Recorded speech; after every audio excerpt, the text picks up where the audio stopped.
Thank you for listening to the Gateway to the Rockies podcast from Visit Aurora from the rafters of the Stanley Marketplace. This is the show dedicated to telling the stories of Aurora, Colorado. Hi there, I'm Dave, Director of Marketing for Visit Aurora. My guest today is Carla Ladd, Executive Director of the Black Economic Success Trust. She's a passionate advocate for entrepreneurship, economic empowerment, and community growth across Colorado. We'll also dive into the upcoming B.E.S.T Success Summit and Expo coming to Aurora on June 11th. Thank you for being here today, Carla. Thanks for having me, Dave. Tell me your story. Well, kind of boring, but I can tell you what. It is what it is, right? So I'm not from Colorado. Okay. I've been here almost 30 years now. So oh, you're a local now. it's home. Yeah, it's home. This is the place I've been the longest. But I'm from Ohio originally, from Dayton, Ohio. And so when I first got here, Aurora was home for me. And I live in Centennial now, but yeah. So, and I've been doing the Success Summit and Expo about 21 years now. What experiences in your career, in your life, led you into entrepreneurship and more specifically leadership and ultimately founding B.E.S.T? Okay, so that's a long story too, and boring. But my dad was an entrepreneur. Okay. So was my stepfather. So was my grandmother. So was my auntie. And so it's kind of in my blood. Yeah. I consider it a blessing and a curse. What kind of businesses were they into? My grandmother, I don't want to say what she did because it wasn't quite legal, but fair enough. Statute of limitations don't apply here. But that was back in the day when, they kind of had to hold it down however they could. Yeah. Right? My dad did, he was in insurance and then he did lawn care. He was one of those entrepreneurs that really didn't have a lot of success because he didn't have the support that I think entrepreneurs need from community and from family. Yeah. Family support is especially important for entrepreneurs. And so that's why I got into it. I'm an engineer by trade. Okay. I worked for Lockheed in aerospace for years, for 20 years, as a matter of fact. But I started Denver Black Pages, where the summit came from. So back in 2002, I started that. And then my advisory board with their smart, intelligent selves told me, you got to get from behind the computer and you must let people know who you are. Yeah. And so I had to come out from behind the computer, and that's my comfort zone, right? As an engineer, I'm pretty introverted. And so we started doing networking events, and then we started the Success Summit and Expo in 2000. So it all began here in Aurora, and it began here in Aurora. Okay. So it all started with the Denver Black Pages. It did. Tell me about the impetus of that. Okay. Well, it really, they say necessity is the mother of invention, right? So I saw some periodicals, some newspapers or magazines that would come out every now and then, and they were print copy, right? And so I thought, well, why is there nothing online for those of us who are online? And because by the time you get these print copy things, some of this stuff is outdated. Yeah. There was an event that I heard about on the radio that was over the next day. So I couldn't get good tickets if I could get tickets at all. So that was the reason why I started, mainly just to inform community about what's going on. And then started adding businesses, and businesses wanted to be incorporated into it. And so from there, it just kind of took off. So you have these businesses that are becoming a part of this platform. Is that what kind of coalesced into the summit?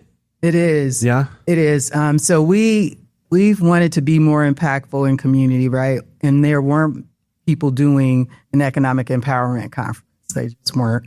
And so that's what we decided to do. And really, we collaborate with other organizations to pull it off, right? So they are able to plug in wherever they can in the summit. We just really provide the platform. Yeah, talk a little bit about the mission of B.E.S.T, the Black Economic Success Trust, and what the gap is that the organization is trying to fill in Colorado's business landscape. Well, we like to provide the support. I go back to my dad, right, where he didn't have that kind of support, even if it's just someone being able to tell you, where, or connect you with people, right? Connect you with the people. That's what Denver Black Pages does. That's what the summit does in person. We connect people with the resources they need and the customers they need And so that's what our goal is, to be a connector, really. And we also have our financial literacy program for youth. It's called Empowering Youth Economics. And I feel that I know the schools are starting to do a little bit of that, but it's not nearly enough. Right. By the time they are graduating, they really want them to be able to fill out a FAFSA form. And pretty much that's it. Whereas we're taking eighth graders and taking them from eighth grade all the way through high school graduation and pounding in them or pouring into them financial literacy skills, among other things. That's just the basis of it. And we provide them with experiences as well. You know, if they want to go, we take them to the theater and other experiences that they may not be able to on their own or with their family's resource. Equipping them with tools and also soft skills, which is so important now. And also providing a broader experience that maybe they didn't have traditional access to. That's right. And career planning as well. So once they become juniors, we start talking about career planning and which way they want to go. Because a lot of these kids now aren't going to college. They don't want to. They don't want to be strapped with that debt. Yeah. Which is a big deal. And so we need to give them alternatives where they can still make a great living doing what they like to do. The word trust in your organization's name feels intentional. Why is trust such an important part of building economic success within historically underserved communities? Well, because it's all about relationships. And so if you don't have trust in a relationship, whatever that relationship is, business, personal, or whatever, then you can't go far with this person or with this organization.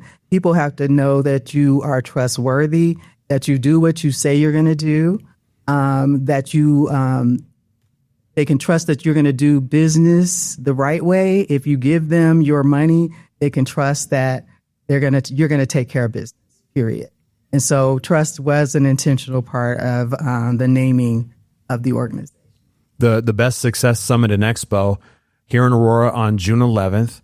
What can attendees expect from the experience who haven't attended before? And how is this year's summit evolving from previous years? So they can expect several sessions. We have a couple of AI sessions that we're going to be doing. One of the professors from CCA is going to be presenting on, the hype and the myths about AI, right? And really trying to dispel some of those myths so that people aren't so fearful of it, because there are a lot of people in our community that are afraid of AI and not realizing that AI has been around a long time. Right. So he's going to be talking about that. And then the next session we'll be talking about, growing your business with AI, some simple tools and tricks to use with AI to grow your wealth in your business. And so I'm excited about that part. And then we also have Global Wealth session. African Leadership Group is going to be putting that one on. And so we're going to be talking about business opportunities in Africa. Interesting. Yeah, and how to structure those and how to fund those opportunities too. So it's going to be really interesting. Yeah, I was taking a look at the agenda and the programming. This event goes beyond a traditional business conference. How important is it for entrepreneurs to not only gain knowledge, but also build those relationships, mentorships, and community? That seems to be really the core of the infrastructure of what you do. It's vital that they do that, because a lot of business comes from referrals, right? And if I don't know what you do, and I don't know that you do it well, or if you don't do it well, that's even worse than me not knowing that you don't do it.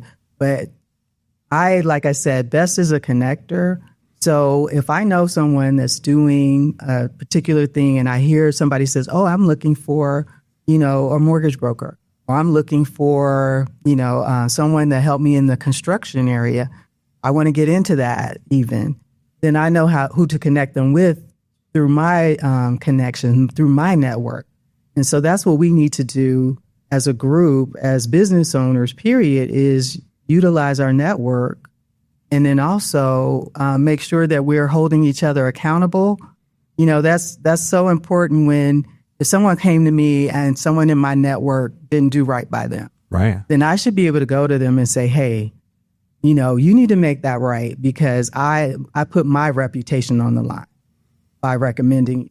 Accountability. So accountability is key. And so we have to do that with each other instead of just, writing you off and saying, hey, I'm just not going to do it anymore. Right. I like to go to you and say, hey, listen, are you serious about this or what? Because when I put my name on behind somebody or something, then it means something to me. So I need you to do right by them. That's such an important aspect of what a relationship is, right? It's not just the support, it is the accountability. Definitely. Reciprocally. Right. I was thinking about the stewardship that you do for the young people and how it leads into hopefully eventually them becoming entrepreneurs in their own right. Mm-hmm. I don't want to put you on the spot necessarily here, but since you've been doing this now for a while, has there been a case of a student that you can think of that has kind of gone through that process where you've mentored them and now you've watched them blossom into entrepreneurship and you've seen them kind of go through the ecosystem of what B.E.S.T is trying to accomplish? Well, what's so cool is we do have a young lady. She started a beverage company. Okay. And she's going to be at the summit. She's going to introduce or interview our keynote speaker or our featured speaker, Dr. Boyce Watkins. She's going to be one of the co-interviewers with Justin Adams from CBS 4. So I'm excited to hear some of the questions that she's going to ask and just to hear from her in general, because she's such a sharp young lady. I think she's just 14. Mm-hmm. She has a beverage company. Like, who does that? That's impressive. But that is impressive. And it's because her parents support her. We support wherever we can. And so somebody made those connections for her. And someone in her life is an entrepreneur that she was able to model that after. And so I think that's what we want to not think. That's what we want to do, is really be examples for these kids and show them that you want to be an entrepreneur. Here are some successful entrepreneurs. If you want to go to college, here's some scholarship money. Here's how we're going to help you do that. So as long as these kids feel supported, then I feel like we've done our job. It's interesting. Moments ago, I was interviewing the CEO and founder of Maria Empanada. She has many stores here, not just in Stanley Marketplace, but around the metro area. And she was talking about how you take a dream to reality, and it's not just having the dream, it's then you have to put in the work. You have to take the step. And I imagine there's a lot of young people that have a great idea, but they have no idea how to get there. And that's when you can come in and say, here are the pitfalls, here are the things you need to take care of and have buttoned up. Here are the opportunities, and here are the people that can help make your dream a reality. That's what it's all about. Right. And that's what people did for me. Mm-hmm. When I started this, when I came here, I came from California, actually. I went to school in California and came here after I graduated, quite a bit after I graduated. But I had people that didn't even know me that helped introduce me to the right people. Mm-hmm. Because you can't do like a Denver Black Pages or a B.E.S.T Success Summit and Expo here not knowing the right people. People say it's a little cliquish, and I hate that, but it's true. At least it was. And so I had to have that person that took a chance on me. Yeah. And said, okay, I'm going to introduce you to my network, and let me help you get this off. And one person's clique is another person's community. Exactly. Once you ingratiated yourself and learn how to navigate, those relationships. Yeah, I had to kiss a few rings. Well, yeah, so to speak, but also get a lay of the land and see who can be helpful. Well, yeah, exactly. Yeah. The trick was not to alienate anyone. Yeah. That's the trick. One of the things that Aurora prides itself on is being the most diverse city in Colorado. From your perspective, why is Aurora such a meaningful place to host an event centered around Black economic empowerment and entrepreneurship? Well, like you just said, because of its diversity, we invite everyone to attend the event. Yeah. We lean toward Black-led organizations and businesses, but anyone and everyone is welcome to attend. But the Aurora, I think it's always home to me, mm-hmm. right? So that's why I was excited when I had the opportunity to bring it back here, because we did it the first 2 years, and then we left and went to downtown. And so I was ready to come back to Aurora with its diverse population, and people tend to be a little more small town. here than they do in Denver. Not that there's that much difference, but there's a different feel here in Aurora. What are some of the biggest challenge that Black entrepreneurs in particular still face when it comes to access to capital, visibility, mentorship, or, scaling their businesses? You just said it. Yeah. All those things. All those things, especially access to capital. And what we're doing this year is we're introducing our Black Nonprofit Alliance. So Black organizations here really seem to struggle with funding and with many other things, but funding is a big deal because how do you perform mission work without the funding? So there are like a lot of executive directors out there that are doing everything. And so we're creating this Black Nonprofit Alliance to really come alongside them, be a resource, create this resource directory, this database of resources, and really work with the funders also to get these organizations funding ready. Because a lot of times, you're doing everything. You don't know how to do the financial. Right. You don't know how to do a budget. And that's where we come along with some of our fractional employee support. On the flip side of that, where are you seeing momentum and opportunity right now, particularly for Black-owned businesses in Colorado? Well, of course, the construction industry has always been strong for Black businesses. But if we could get more in the AI space, the technology space, I think that's where we're going to have a lot of opportunity. Really jump in, and maybe that's working with alongside some of the other larger technology companies. Aerospace is still strong. I see there's a lot of opportunity in the subcontracting space too. So like I said, for contractor, construction contractors, there'll always be that work for. Looking back at your personal experience as an entrepreneur and also being exposed to all these businesses throughout your years of good work, what's maybe a misconception people often have about what it really takes to build a successful business? Well, I would say the misconception is that it doesn't take a village. It takes a village to really start a business anymore, because you need people that are really going to volunteer some of their time when you're first starting. You may not have the resources or the money to pay someone a salary, and you have to work with people to that are willing to volunteer some time for you. So, like I said, it takes a village, not just to raise a child, but to raise a business. It really does. And so if you're not establishing those relationships and you're not reciprocal, maybe I know I'm good at marketing, so I'll help you with marketing and you help me with the accounting piece of this, that kind of thing. I think that's part of the problem, is that we don't do enough of that bartering. And a lot of those entities are coming together at the summit. The summit highlights not just business growth, but also legacy, ownership, creating generational wealth. Why are those conversations especially important right now? Well, they are, because for so long, a lot of our businesses that have been successful have been dependent on the government. Mm-hmm. And right now we're learning a hard lesson that we can't be so dependent on that. That can't be our only source of income. We have to start figuring out, what do we do if we don't have that, and work in those veins versus focusing so much on government contracts. We don't know how long this administration will be in. And I don't consider it a problem, because it's forcing us to figure out another route to get this done, figure out how do we work together, how do we collaborate. It's forcing us to do those things. You've helped create platforms that intentionally celebrate Black excellence. How powerful is that visibility, especially for young entrepreneurs or aspiring business owners who may not always see themselves and the success thereof represented? Right. It's really important. I'll use myself as an example. The only reason why I got into engineering was because I saw somebody who looked like me as an engineer. I wouldn't have known that was possible for me.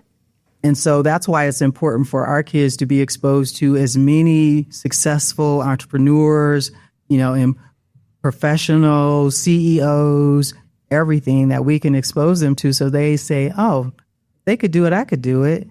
I just need the support. And that's where we come in. Like, okay, if that's what you want to do and that's where you're gifted, let's make sure that happens for you. Now, they, of course, have to, put some skin in the game, and Absolutely. They have to be dedicated to it. And a lot of kids in there, I think it's more of the parents that aren't really enforcing that. But, we can only do so much, but those who are willing and able and ready, we're here for them. You could be 14 with a beverage company.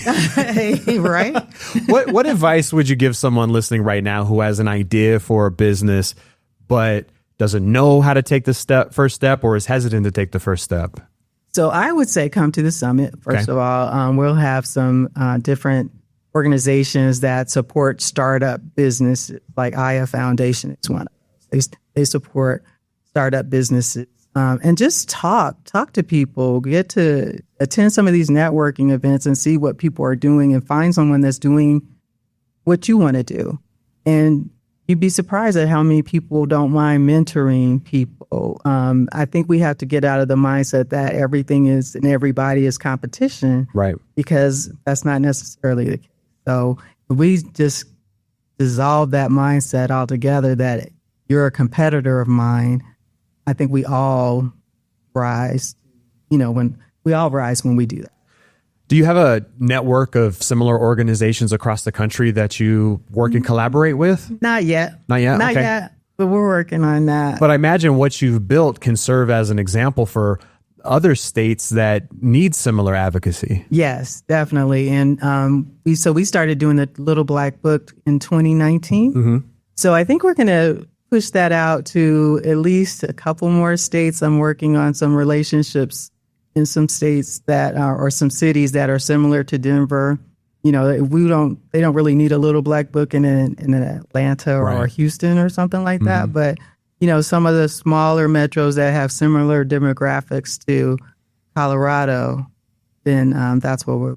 When people leave the B.E.S.T Success Summit and Expo next month, what do you hope they walk away feeling and thinking and inspired to do differently?